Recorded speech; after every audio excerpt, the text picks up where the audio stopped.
we're still a long way from harvest. And again, long silks is not a new phenomenon. We'll have that from time to time. The silks will get out ahead of the tassel just because of the growing conditions or whatever it is. And now we kind of know with Bob Nielsen's work that could just be really aggressive pollinators that have good drought tolerance to that under good conditions. Welcome back to the Cornelius Seed Podcast. This is a follow-up to our recent episode where we talked about tassel wrap and poor pollination. So now now that the dust has settled a little bit, we're going to just dive in a little bit deeper and just hear some more of the research and insights that Craig, our lead agronomist, has got. So welcome back, Craig. Hey, good to be here again. Likewise. It's different to being able to sit across from you on the screen versus sitting right next to you. I'm not sure which one I dislike more. Well, I noticed the one when we were together, it made it look like my hair's thinning up here, which obviously it's not. So that's something to do with the lighting in the studio, I guess. It is. We're working on correcting that. At my local gas station, when I go in there, same thing. I was telling them they need to get that corrected at the little monitor because it's doing something back here that I know is not there. Yeah, I mean, I'm used to it putting on 20 to 50 pounds, but the hair thinning, wow. It's there. Tell you what, well, that's awesome. So speaking of thinning, right, and things not being as full as we'd expect them to be, it's a perfect segue for tassels. We've got some tassels behind me on kind of what we should be expecting. Yesterday, we sent out a quick podcast alert, off the cob series, as we're calling it. And this is just as we started noticing a pattern or an uptick of people as they're out there scouting and kind of assessing what they're going to do next. Folks were realizing that silks were ready to rock and roll. Folks also observed some extra long silks. And the problem now there is that last tassel was tight. It wasn't unfurling in the whirl. Let's recap that, if you will, just that way in case people didn't listen to that, and then just jump in. Yeah, so first thing I would say is that this is a very rare phenomenon that we don't usually see. So what we're going to talk about will definitely fall into the category of this is what we think that we know now. And so these things can really change as we figure this out a little bit more. But obviously something, happened in these affected fields, whether it was some kind of a stress probably earlier in the plant's life cycle. And normally we think of drought, screwing things up. That corn plant, when it comes out of the ground, it's determining yield in a lot of ways, up until the point and even after pollination. So it's determining rows around early on, that B5-ish stage, then length of the ear at that B12-ish stage, and everything in between. I mean, if there's a stress in that anywhere in there, it can affect that yield, in a negative manner.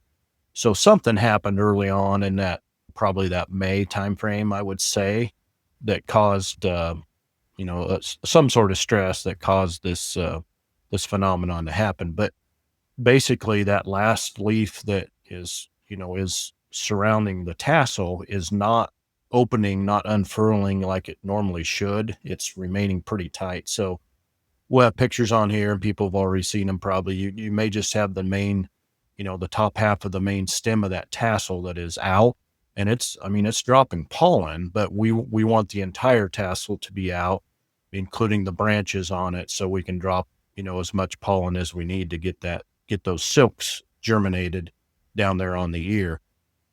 But kind of coinciding with that, which may be a complete separate issue, it looks like we have had some of these silks are coming out earlier than we would like. We would like the silks and the pollen to come out, or the tassel to come out at about the same time. But when a silk comes out, it's going to continue to grow, probably for a 10-day period until it gets pollinated. Okay. Once it's pollinated, the pollen actually germinates on the silk and then sends the pollen tube down to fertilize the ovule, which is going to be the kernel. Once that process happens, that silk stops growing. So when we see these silks that are 6, 8, 10 inches long, they have not been pollinated yet. It looks like, and Bob Nielsen, you've included the article in the earlier one, and we'll include it in this one again, I'm sure. In some of his work he did at Purdue there, he is showing that some of these newer hybrids that are bred for drought tolerance are very, very aggressive in their silking pattern. Now, they're bred that way so that they will silk even under droughty conditions, which is a really, really positive thing. But he is showing that they are so aggressive that under really good growing conditions, which we have this year, that they can get out there and start silking maybe a little bit earlier than we would normally want them to. So we may be seeing two things in here. Tassel is not unwrapped like it should be, so it's not dropping the amount of pollen that we would like it to in a timely fashion, and maybe these silks have got ahead of things a little bit too in some of these hybrids. And we see that here. I mean, as you've been talking, I've toggled between some of the images that you've sent, but here in this particular one, right, is that one where you're showing exactly what you're describing, right? It's only that main branch that's out there. Yep.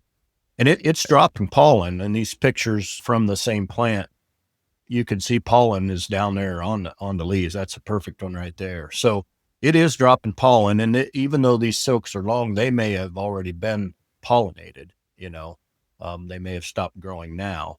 But when they get that long, I think the main thing that we worry about is are the silks on the backside or on the downside of that ear, is the pollen going to get into those silks to fertilize them? And I think in areas where people have already identified some issues where all the kernels are not getting fertilized, that's probably what we're seeing, is some of those silks were buried down underneath and you didn't get enough wind or anything to move that pollen down in there and hit those silk tubes. And in the silk tubes being that long, I mean, the pollen will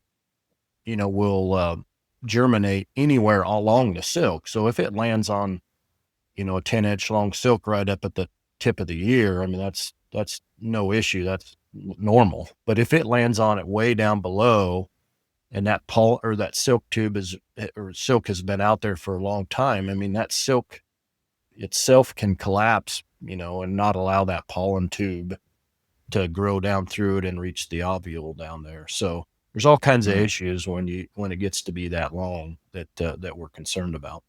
It seems like this is going to manifest in obviously poorly pollinated corn, which is immediately leading to yield reductions. And,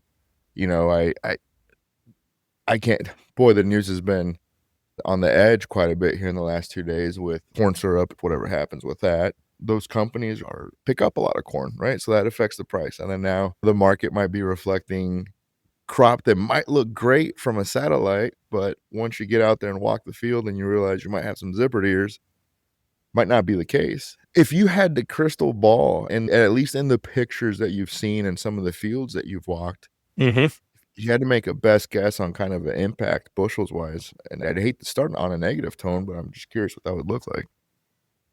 Well, I think it's yet to be determined how widespread this is, how many acres we're talking about, and then a percent of yield loss on those acres. But the indications that I've seen so far is there's a planting window where this occurred, and somewhere around that April 14th to the 17th, April 14th to the 19th, somewhere in there, from what I've seen early on, is the magic date that we've seen injury on. Now, it's always about timing when we see injury on corn, whether it's wind damage, root lodging, green snap. It's just if that corn plant is in that right stage when we get that stress. And as I think about it, we talked about it in our summer summit meeting.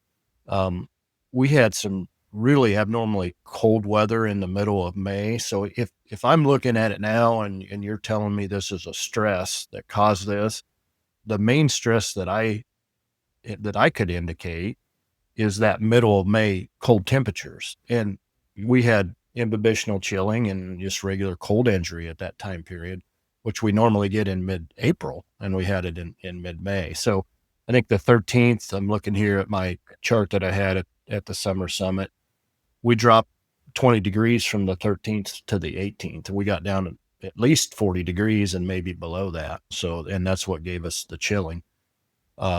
So that could have been when that happened. And again, that timing issue. So that planting window, there was a bunch of acres got put in central Illinois and also out in central Iowa. I know, like Tyler's area in particular.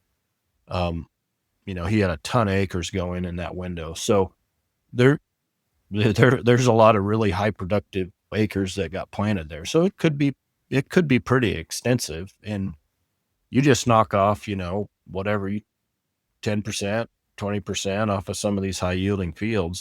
The market will see an effect of it.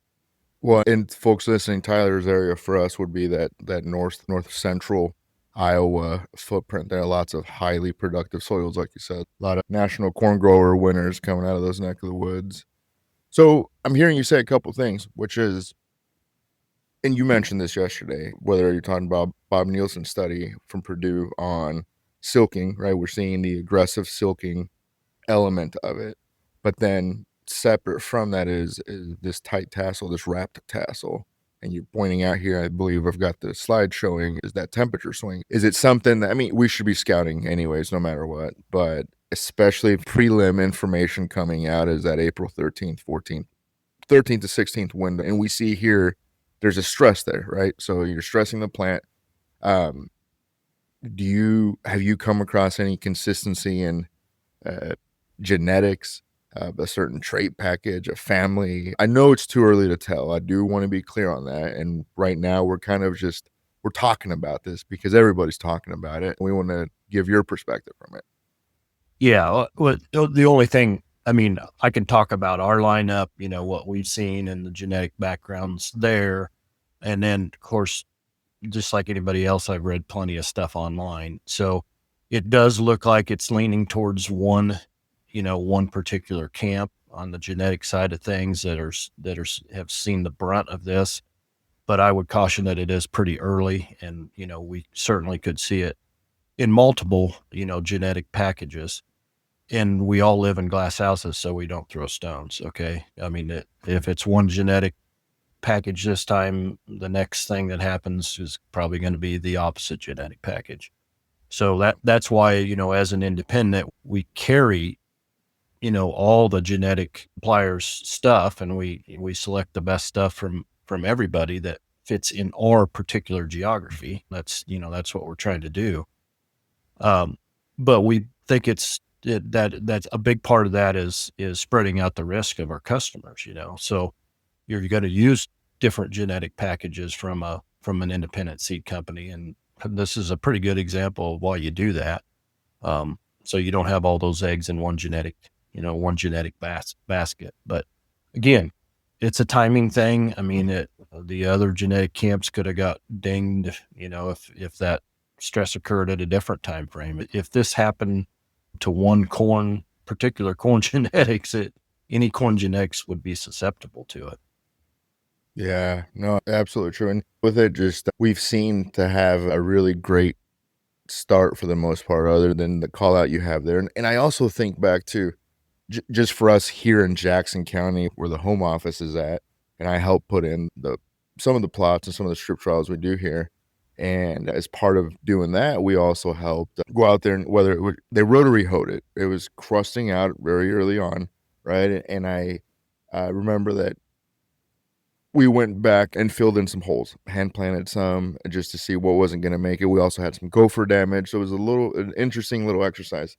My point being is that early on, I can tell that just those plants, whether they're corkscrewing, they're coming out of there or whatever, there was some early on stressors. So one of the articles that you sent talked about after a stress time period. Is that, do you feel like that lines up perfectly with what we've got going on here?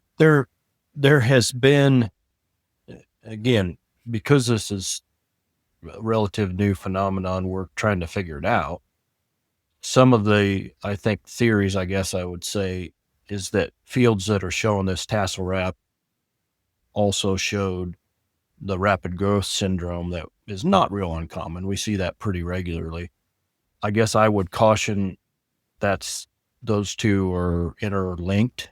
I think more likely a stress on those hybrids that are susceptible to this at a particular time is because let's say that cool weather that we had in May.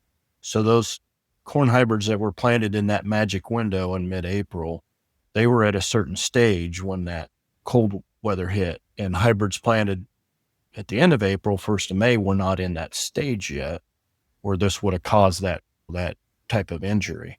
So I think more likely it was something like that. And the rapid growth syndrome usually comes when we've got pretty cool conditions, which we had in May, particularly cloudy, cool conditions, where the growth is pretty slow.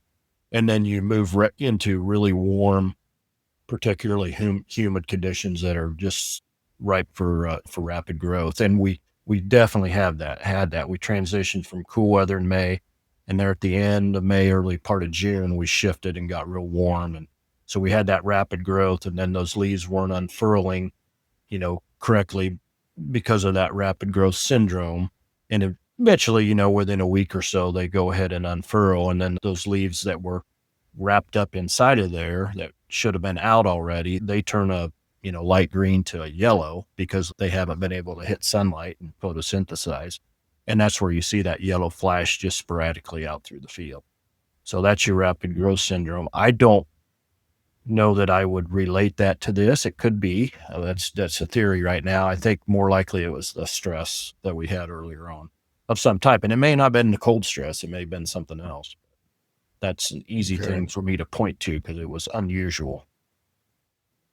That makes sense. As you mentioned, right, the impact with all this is just going to be barren or partially filled ears. You made a comment yesterday, maybe today, about how you hadn't seen it consistently widespread like this. Things like this kind of happen from time to time, and it's not uncommon.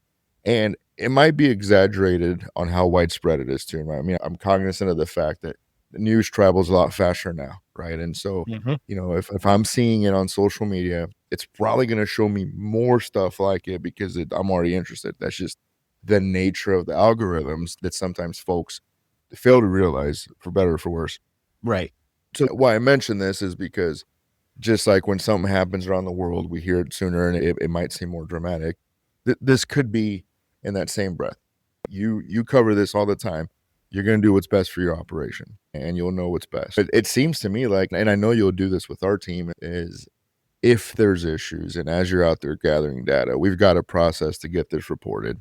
And whether we're looking at, we'll go down and look at the lot, we'll go look at the field, what the soil is, and see if there's any analytics we can glean from that. And this could just be one of those like tar spot, right? You kind of joke about this often that folks are quick to get excited to see who found the first sign of tar spot. Correct. And I wonder, I bet there's a good percentage of those first signs are bug poop, but right. Yep. So, remember, bug poop will wipe off and tar spot won't, right? One of the goals for today's follow-up was just be able to show some visuals as to what we're talking about. Right. And then just to be candid with folks, to say that this is different. We're keeping an eye on it and we're going to keep you informed every step of the way. And I know you'll do a debrief with people. I'm happy to see that for the most part, as it relates to our customer base and our footprint, it's been minimal, right? Yeah. We've had some, I mean, what people really notice first is the long silks because that's unusual and it really stands out. So we've had some of those. One of them, I think far enough along, we've been able to determine that the pollination was still pretty good. And again, long silks is not a new phenomenon. We'll have that from time to time. The silks will get out ahead of the tassel just because of the growing conditions or whatever it is. And now we kind of know with Bob Nielsen's work that could just be really aggressive pollinators that have good drought tolerance to that under good conditions. But in general, most times those things will still pollinate pretty good because the pollen will eventually hit the silk. But that's what we want to do with this case. There's nothing we can do about it. It's going to be what it's going to be, but we can, in 10 days, 2 weeks after the pollination, if we go in there and we carefully do the shake test where we really remove the shucks very carefully. And once the pollen has germinated and, ran the pollen tube down there and actually fertilized the ovule, then, pretty soon after that, the silk will naturally detach from that seed, from the kernel. So, when we shake that ear, those silks will just shake off if it's a successful pollination. And of course, later on, you'll be able to see easy because the kernels will turn yellow and things like that. But we do need to follow up in these fields and see what that pollination and germination success was, and fertilization success was. So that's what we can do, is get out there and try to determine how much we're hurt and things like that. Absolutely. And you bring a good point. There's really at this point, unfortunately, there's no management practice or a product that's going to correct this. And we joked yesterday that when I brought up the helicopter thing to help spread it out, you said there's no reasonable way that's attainable for everybody. And really the only thing we can do now is, other than just adjusting the marketing strategies, is to think whether or not you're going to do a double spray fungicide or not to a crop that's been dinged. Yeah. Can you comment on that a little bit? I don't recommend a double spray fungicide anyway. My recommendation, and the reason you would do a double spray is generally tar spot. My recommendation has been for a couple years now of putting your fungicide on at R1 and using a long residual, one of the new ones, the SDHI or something like a Veltima that's got a really long lasting triazole. So because if you keep yourself healthy to the middle, maybe third week into August, and then you have tar spot move in, I don't see that as an issue. Okay. It's when tar spot moves in mid-August and you already have another disease there. The two together, when you get tar with another disease, is when you really get issues and possibly shut the plant down early. But that is a question. If I've got this issue, do I go ahead and put my extra money out there in a fungicide application? And guys need to, they have to make that decision by themselves. The plant can still, even if you have fewer kernels on there, it can still flex more to make up for that. So if we lose 10% of our kernels, that doesn't mean we'll necessarily lose 10% of our yield.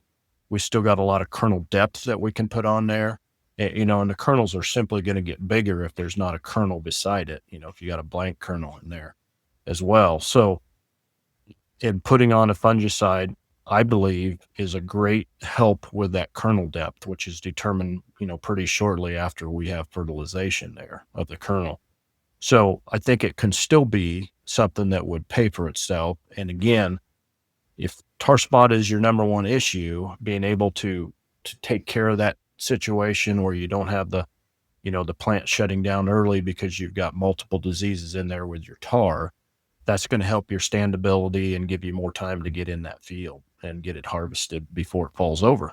So there's still some great benefits to the fungicide application, even if you're in this kind of a situation. Well, no, thank you. Good to know. As you were talking about it, I had scrolled on the internet there, and we had when you talk about the kernels will get bigger, just perfectly evident here in this picture as we've got displayed. You've got those big old round kernels there, and in those areas that were not competing with another kernel. Yeah, and I would say, looking at those pictures, if we have a whole field that's like that may be when it's time to just give it up and not put any more expense into it. Absolutely. Just to be clear, that would be pretty severe there. You're probably not going to recoup your effort there. No, definitely. Credit's due. I was zoomed in on that image, but it is not my image. This is off of X from Grains Gorilla, though. So Yep. Nice picture, though. Thank you for sharing. Okay, good. Well, we've talked about a lot on that. Really, as it comes down to it, it's too early to tell. You've made this pretty clear. There is some general consensus for the most part, that brief window of, at least in our footprint, in our maturity range, April 14th, April 17th, those windows there. Too much heat there with the early onset of rapid growth could be tied to this, and it might be in one genetic camp, but it's something that we're keeping an eye on.